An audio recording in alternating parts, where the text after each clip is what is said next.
Hello everybody and welcome to My Natural. Thank you so much for tuning in. Thank you so much for being here. Like the title says, we're going to be talking about skincare types, and I'm probably gonna be trying to give you characteristics and ways on how you can be able to find out what skincare type you have. This is a topic that is quite difficult, and despite all the information I have about skincare, I've really struggled to find what skincare type I have because it's changed so much. I'm not even sure, or I was not even sure anymore what my skincare type was. We're gonna do something fun, like a small fun activity, you know. Pause this video, go down to the comment section and state what skincare type you think you are. And once we're done, after I've given you all the characteristics and maybe ways of being able to know how to check your skincare type, then you can write what your skincare type could be. If you struggle with finding it, just know that my DMs are open. We can have this conversation. I can try and help you figure out what your skincare type is. So there's 4 main types of skin types, and that's normal, dry, oily, and combination skin.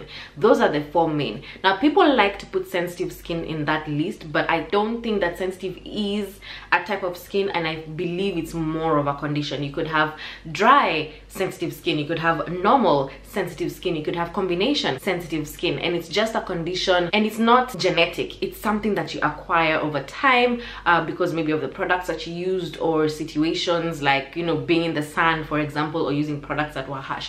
So sensitive skin is not really a skin type, it's a condition that can accompany a skin type. Let's start with the one that's normal skin, and it's called normal skin because that's what our skin is supposed to be. If you have oily, dry, or combination skin, you're trying to strive and get towards normal skin. Now normal skin is like hitting the jackpot on skincare, guys. They have minimal pores. These are the characteristics. They have minimal pores.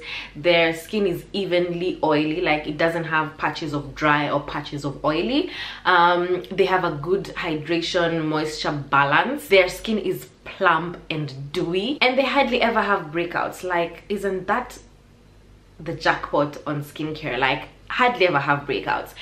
This is actually known to be the rarest type of skin because most people are under dry, oily, or combination, and we're all striving to get to the normal skincare type. Up next, dry skin. Dry skin is when you have minimal sebum, or there's minimal production of sebum. You will find that if you have dry skin, you have minimal pores, your skin feels tight, especially after showering, it looks a bit flaky, and inside the categories of dry skin, there's just normal dry skin, there's very dry skin, and there's extremely dry skin. People who have dry skin may also, or are most likely, or are more susceptible to having sensitive skin just because there's less sebum production, and so their skin may end up being a bit more sensitive. Next, oily skin. So people who have oily skin are oily all over the face. Now this is something that you need to differentiate between oily and combination skin. Combination skin is just oily around the T-zone area, whereas if you have oily skin, you're oily everywhere. That means you're oily on your cheeks, oily on your nose, and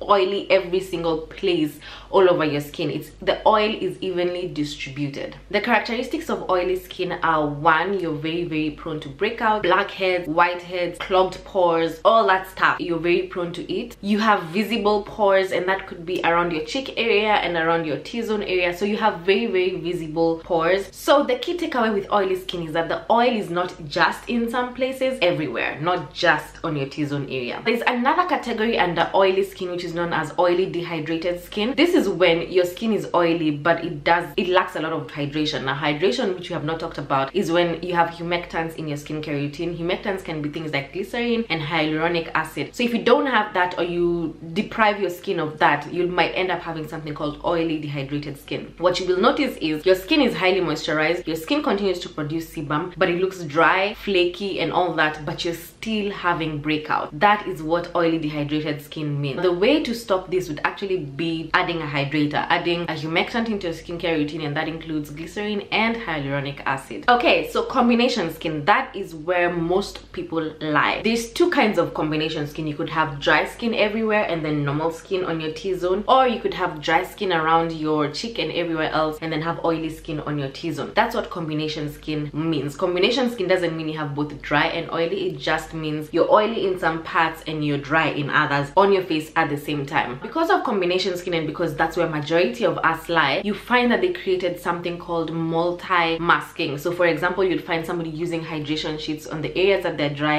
and then they're using maybe charcoal masks around the same areas where they're really oily. For example, you would not be able to use a charcoal mask on the areas that you're dry, but hydration masks would do very well in that same area. Balancing products, for example, are really good because balancing products mean that they are able to create that good ratio between your two different skin types on your face. Under combination skin, there's dry combination and there's oily combination skin. People like Jackie Aina has oily combination skin where she's combination, but it's more towards the oily side. On the other hand, I am combination skin where I have more of oily skin, but the oil is so almost insignificant that I'm more dry combination. But I cannot fully be dry because I'm still susceptible to the breakouts. If you feel like your skin is irritated, it looks red and blotchy, whenever you know, if you have psoriasis, if you have eczema, if you have all those skin conditions, you would be considered sensitive. If you have sensitive skin, it's advisable for you to get products that actually say for sensitive skin, because it means you're probably allergic to dyes, you're probably allergic to fragrances, or would be irritants or triggers of allergies. If you have sensitive skin, you have to be very careful about the products that you're choosing for your skin. How do you know if your skin is oily, combination, dry, all those things? I'm gonna teach you 2 tests that you can try and do at home and maybe see what your skincare type is if the characteristics are not enough. The first test is known as a blotting paper test. Get a pen and paper to write this down, you might need it. What you need to do is wash your face. Wash your face as you would in the morning. Here's the catch: don't put any product. You leave your face as it is. Use a normal cleanser that you use every day, and then leave your face to air dry. Leave it like that for about 2 hours, and when you're done, what you do is you get blotting paper or parchment paper, baking paper, even napkins. However, napkins don't give you a good as result as the other two. Once you've waited for 2 hours, after cleansing your face as usual, you will cut the pieces of paper into different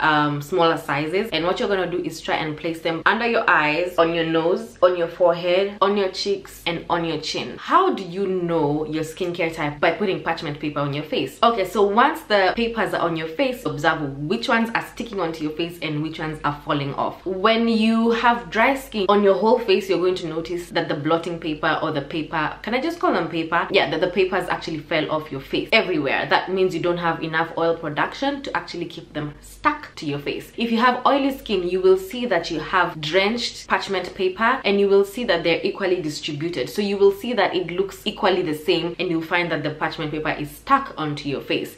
If you have combination skin, you will notice that on the areas where you're dry, the paper might actually fall off or have less, blotches of oil, but on the oily areas that you have, you will find that there's more oil. So if you're combination, you'll find that there's more oil here and less oil there. If you're dry, you'll find a bit of oil, but not too much, but just enough, and very, very minimal. If you have normal skin, you'll have way more oil, just a bit more, not just spots here and there, but you'll have a good amount of oil, and it's equally distributed. But oily skin will be drenched in the oil, like it'll be a lot. The second test is known as the look and pinch test. So what you're gonna do is you're gonna need a mirror, of course. Once you've washed your face, you're gonna get close to your mirror. If you look at your pores and you see that they're quite visible, it probably means that you have oily skin. If you have 0 to non-existent pores and you're like, what pores are you talking about? You probably have dry skin. If you have a good balance of pores, like they're there but they're not really there, you could be having normal skin. If you have some pores but your T-zone is a bit shiny, then you have combination skin. If you pinch your skin between your fingers and you notice that it's still nice and plump, then your skin type is oily, normal, or combination. If you do the same and you look like you're having crack, if it looks like a dry ground or cracked or scaly, then you have dry skin. Okay guys, I hope I've been able to help. I know this can get very, very complicated and very, very difficult, but I hope I've been able to give you a bit of ease and a bit of direction in terms of finding your skin type. I know this is not very easy for many people, but I hope I've been able to help. I keep emphasizing that because I know I also struggle. If you're able to find your skincare type, let me know in the comment section. Thank you guys so much for watching. If you've been here all the way, thank you so much, and until next time, bye.